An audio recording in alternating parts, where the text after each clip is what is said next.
nè nói chung nữa nói chế bỏ chế bỏ theo không mà chế theo từ thâu không mà chế chỉ bỏ kỹ này nữa mình nhớ cha mà nó mà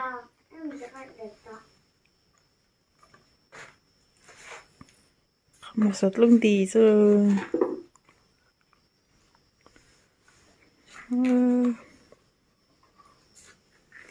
cứ ở chỗ má chín nó tốt tay rau hiện to rồi nó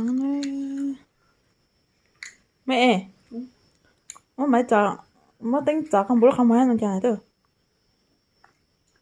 à thế sẽ chọn hết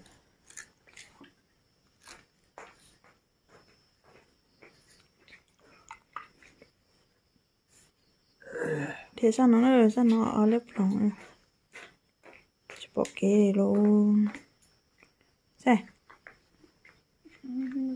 tôi sắp bị sao tôi à tôi bỏ nó này chọn khi không mà chín chân bố nó không mà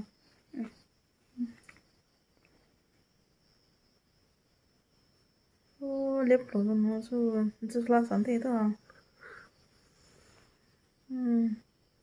이제 뭐 랩롱 인지 해도 인지 라산서 인지 라산서 리고 오 이제 뭐 랩롱이요 지 볼게 không chạy không ở nè con mất chăm bữa nè hả con chăm bữa cho con nhớ mà không mà chỉ bỏ kế để thì mình nhỏ hai món nó cũng lo thôi anh chế mình nhỏ cái hai món cũng lo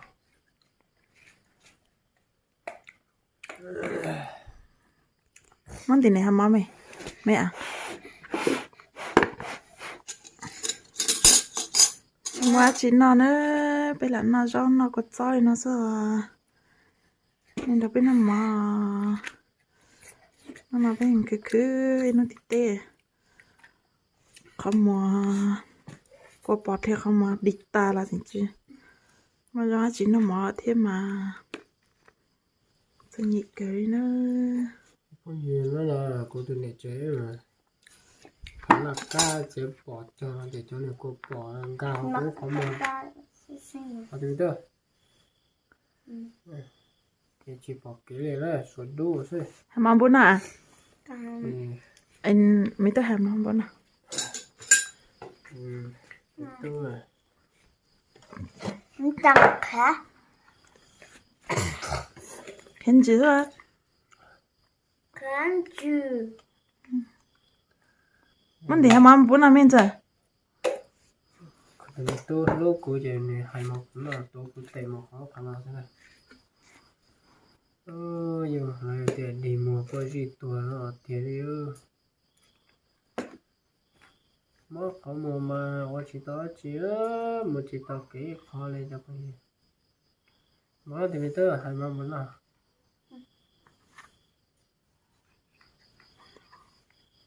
bạn chỉ tì cua mà cua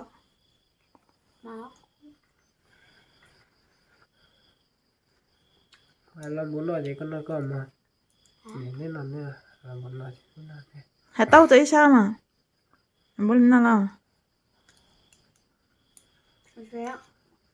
bún chi được hả chạy hả chẳng bún chi gì à hạt tới sao hãy khỏi muốn nào tầm hạt tới sao là muốn này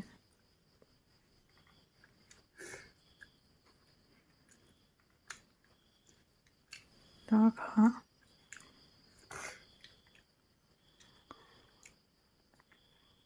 cái gì là không hề nữa cho cái gì nữa mà tại sao thì cái chỉ lấy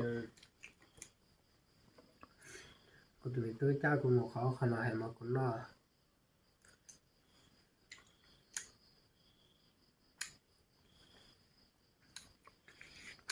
nên là bây giờ một túi một chi thì nó sẽ nó sẽ có hết tập để lót lên bao mẹ à phải vô ấy em mua nhiều bộ kia hai trăm bữa ăn dầu Nó cũng kề á.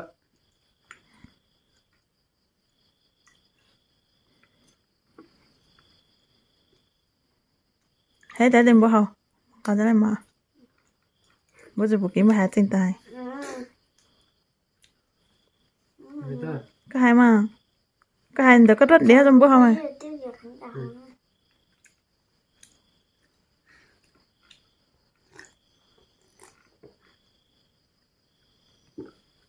cho thì người ta nó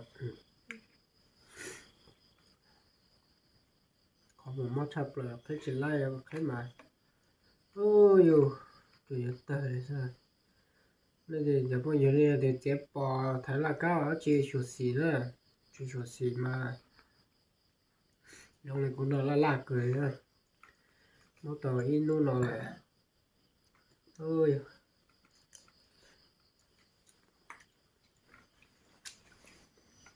thì bỏ cái này giờ nó họ thì làm những điều tốt tệ thế mà lạc càng rõ là nó mà mẹ à mình thì ham món gì con rất nào mà mình thì ham món gì rồi nó lần đầu tiên nó mò chứ mà chị mình nhiều chuyện nó món cho có chơi nó nữa nó khỏi mà cái món đồ này tay nhớ nhớ tôi sẽ tôi đã coi gì nè đồ này tay nhớ nhớ này nó nói nè bà họ này lo bên nó chỉ này chỉ chứ mà chỉ là thì nem gan cá nó món cho có chơi nó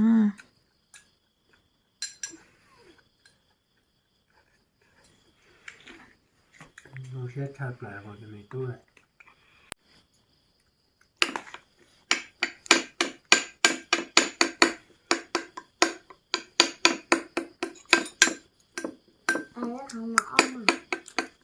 cho nó mất tầm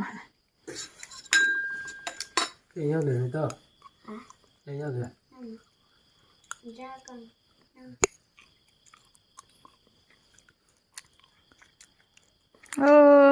chỉ mới là không mà là chế sao nhị cân câu lên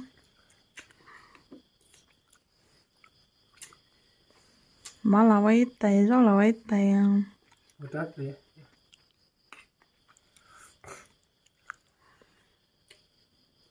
chú bố kỹ nhân trời chứ chắc không mà là rau ra đó là rau hết chắc không mò đi nữa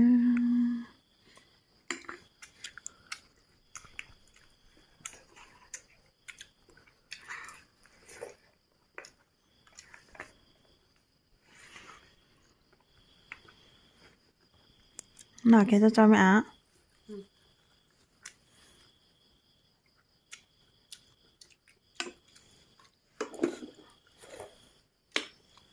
nó không mà là quần chân nó là sao mình đúng rồi sao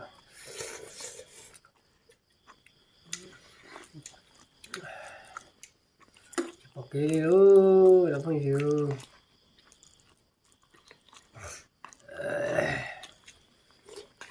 là cần ngồi rồi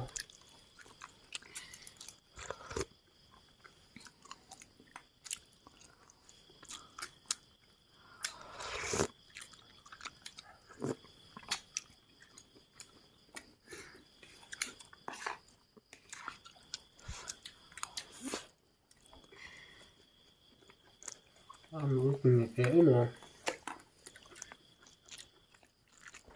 tiếp bò cho thay lồng nhủ cho rau nhủ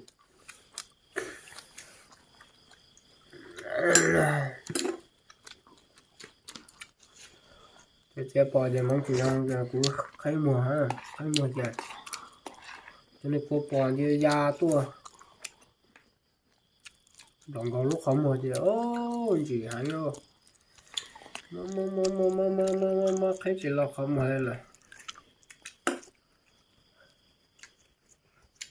nó bỏ ha rồi rồi ta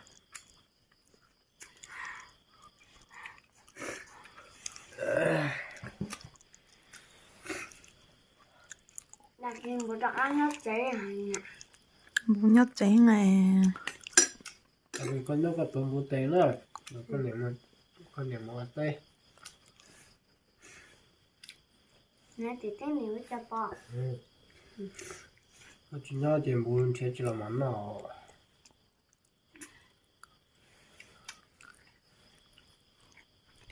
Bò sập lá hồng.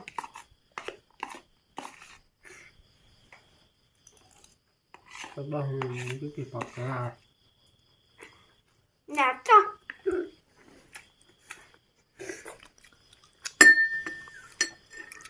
Bút tế mà.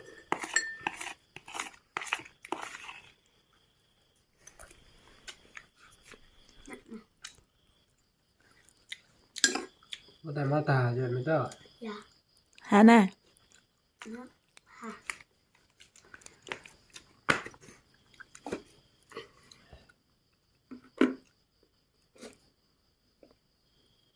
Cái chế rất ót lẽ mới đó. Cái hả mày hả? Cái gì nữa mà. Có sao?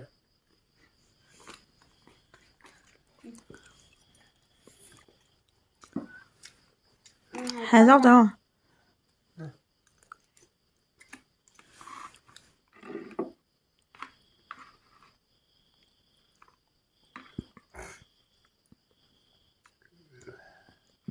Ok.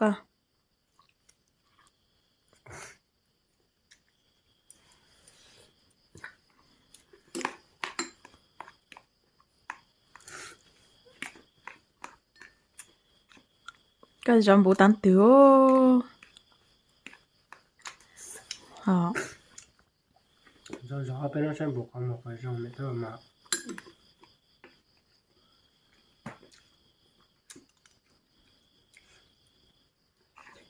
Có mà chỉ xong lại. Xa xong.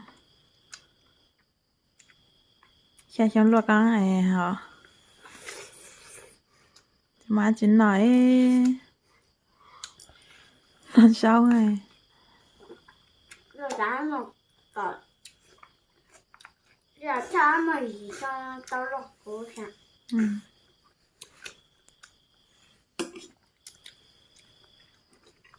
Cái nào ta chuẩn đi lại?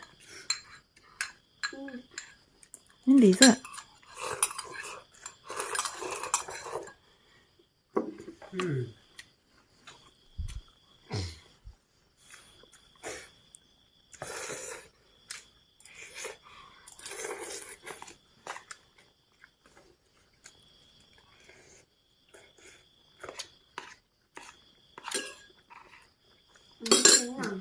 Cái chuyện nào hả?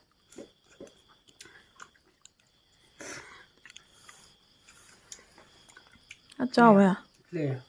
Nó tiền bố à?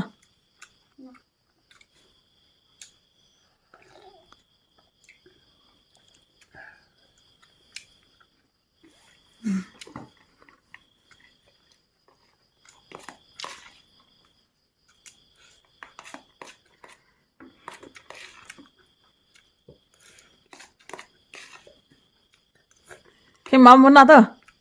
Cái máu bố là tiền bố nào?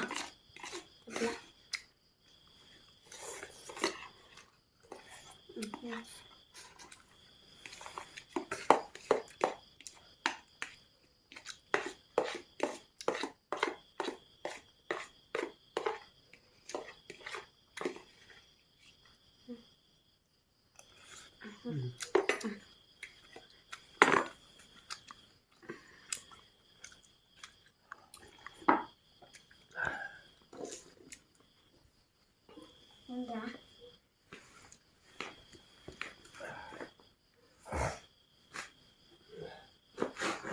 Mà đến rồi.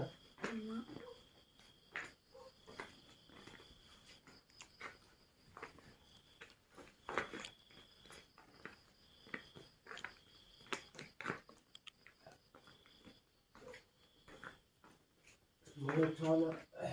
Không được.